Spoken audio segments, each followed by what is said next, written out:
Impact Family, impacting the world through healthy family. Shalom sahabat Impact Family yang dikasih Tuhan.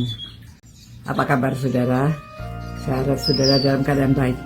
Ya, saudara-saudara, dalam hidup ini kita dihadapkan kepada pilihan. Selalu setiap hari kita harus memilih mana yang harus kita lakukan. Nah saudara, kalau saudara diminta memilih di antara mendidik anak supaya dia menjadi pandai, sukses dalam sekolah, dalam pekerjaan untuk hari depannya, dan memilih harus mengajarkan nilai-nilai agama, ya, seperti bukan agama, nilai-nilai di dalam Tuhan, nilai-nilai yang diajarkan dari firman Tuhan.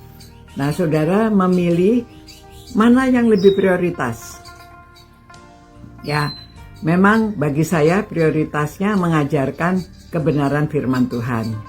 Ya, karena kalau anak itu takut akan Tuhan, dia hidupnya lebih baik, ya. Nah, sebagai dampaknya memang dia belajar dengan rajin. Dia juga bersekolah dengan baik. Tetapi pada waktu nanti dia berhasil dalam belajar, dalam ilmu pengetahuan, kalau dia takut akan Tuhan, kalau dia tahu akan firman Tuhan, maka hidupnya lebih balance, lebih seimbang. Ya, khususnya kalau anak mengerti firman Tuhan, ajaran-ajaran dari firman Tuhan, dia pada masa tuanya juga tidak akan melalaikan orang tua.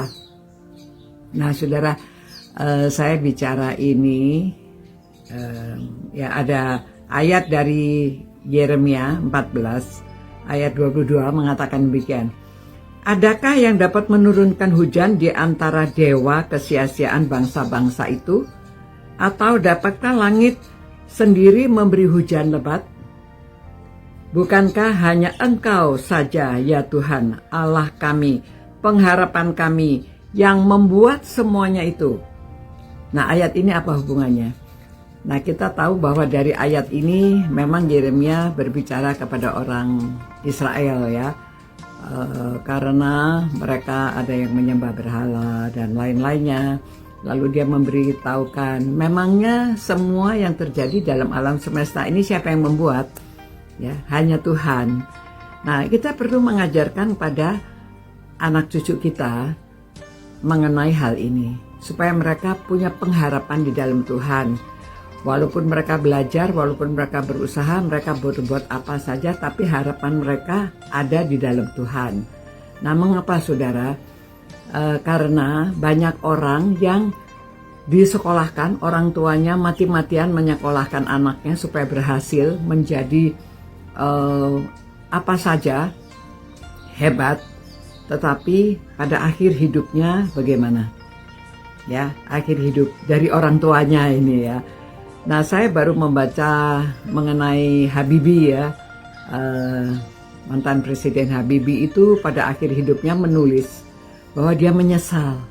Dia menyesal karena dia lebih mengutamakan pendidikan, pengetahuan kepada anak-anaknya daripada mengajarkan keyakinan agama, ya.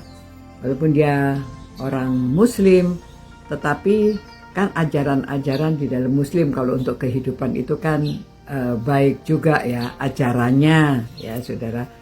Nah, dia pada akhir hidupnya menyesal karena dia sakit sendirian, tidak ada siapa-siapa. Dia bilang anaknya di luar negeri, pendidikannya tinggi, kedudukannya tinggi, hebat-hebat semua. Tetapi pada waktu akhir hidupnya dia sendirian. Istrinya sudah meninggal, dia sendiri malah teman baiknya yang menemani dia dan seorang pembantu. Dia tidak bisa apa-apa. Dan pada waktu dia sakit, dia dalam keadaan akhir hidupnya itu tidak ada seorang anak pun yang di dekatnya.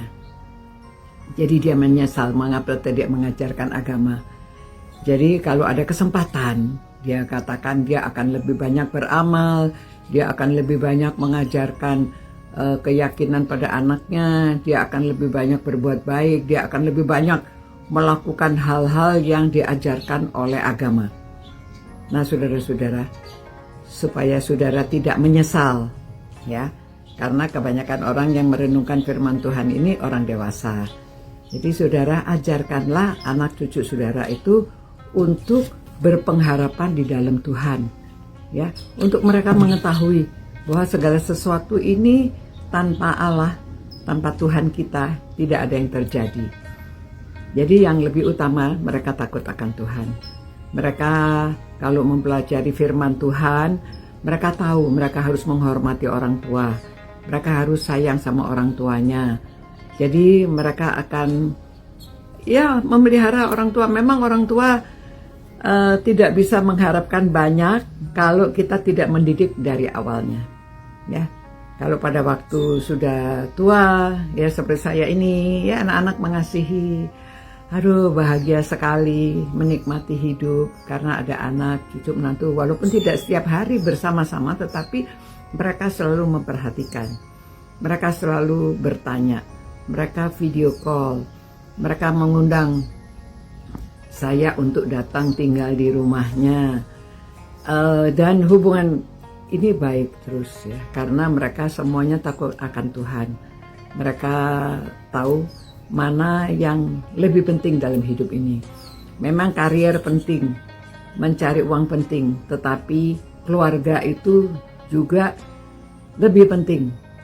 Nah, kalau keluarganya baik, kalau keluarganya harmonis, maka hidupnya pasti juga lebih baik. Ya, karena keluarga melahirkan keluarga-keluarga lagi. Nanti keluarga-keluarga mereka akan menjadi lebih baik. Jadi, mari saudara-saudara, jangan salah prioritas di dalam hidup ini. Jadi kita harus apa yang harus kita prioritaskan, ya. Kita harus tahu seperti ini, Yeremia ini mengajarkan, bukankah hanya Engkau saja ya Tuhan, Allah kami, pengharapan kami, yang membuat semuanya ini. Jadi kita berdoa dan mengucap syukur pada Tuhan kalau saudara sudah melakukan. Kalau belum, ingat ya, utamakan mereka supaya mereka hidup berpengharapan di dalam Tuhan. Terima kasih Tuhan atas firman-Mu.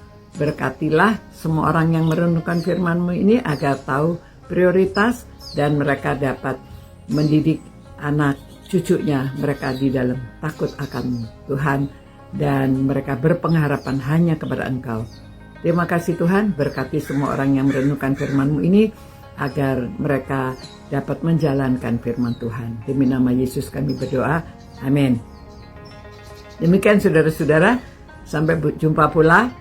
Tuhan memberkati saudara dan jadilah berkat, khususnya di dalam keluarga dan kepada orang lain juga. Sampai jumpa. Ciao. Impact Family, impacting the world through healthy family.